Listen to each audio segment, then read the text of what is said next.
The market rally failed yesterday on the back of Apple news, but will the rally today hold? That's coming up on 3 Minutes on Markets and Money. Yesterday morning, we talked about the downward trend channel that the markets had been in really since the peak in March. The line drawing across the tops of the markets and the bottoms here have been a very defined downward trend channel since that March peak. Now, yesterday, the markets were poised to try to break above that downtrend channel, but again, it failed on the back of news from Apple that they're now freezing hiring. Of course, this is not surprising. We're starting to see a lot of tech companies coming out talking about the hiring freezes, and of course this is the first step before you get to layoffs and terminations because of the fact that the economy is slowing down. We're seeing demand destruction from high inflation that's starting to feed through to earnings reports as well. So we're going to see a lot more of that, of course, with Apple yesterday reporting this hiring freeze that suggests there might be some impact that's unexpected to the earnings estimates that are already out on the street. This morning, futures are pointing higher, and again, the markets are going to try to open up and challenge this downtrend channel that we've been trapped in, again, as I said, since March. That's been the real struggle here. Now, just above that upper trend channel is the 50-day moving average as well. So again, we have two levels of very important resistance that the markets are going to have to deal with almost immediately on this rally. That's going to make it difficult for the markets to rally here. The markets are also still on a MACD buy signal. Again, that is providing some lift to asset prices here just in the short term.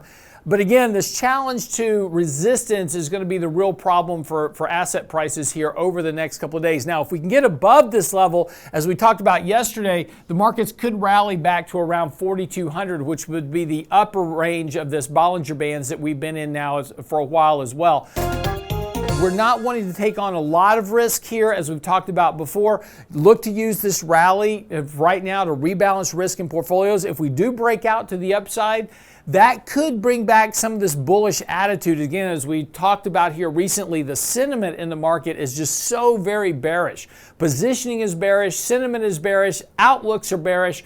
And when you have that much bearish sentiment, right, everybody's kind of on one side of the boat, that leads to the ability to have a much stronger counter trend rally in the markets. And that could certainly be the case here because we have been confined in this downtrend. And importantly here, over the last several weeks, the market continues to base along this support. So as long as those support levels hold here, it looks like the markets could be trying to base here for a rally higher. Now, a break below these support levels, and that's going to lead us to new lows, and we'll have to reevaluate our positioning at that point. So again, we have a very, very tight range that we're working in. Right now, about 3,600 on the S&P is the bottom of those support levels. The top here right now, right around 3,900.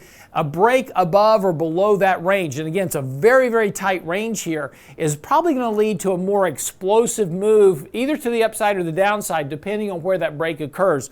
So our advice at this point is continue to manage risk, continue to manage your exposures. Once this market breaks out to one side or the other, and it will, it's just a function of time here.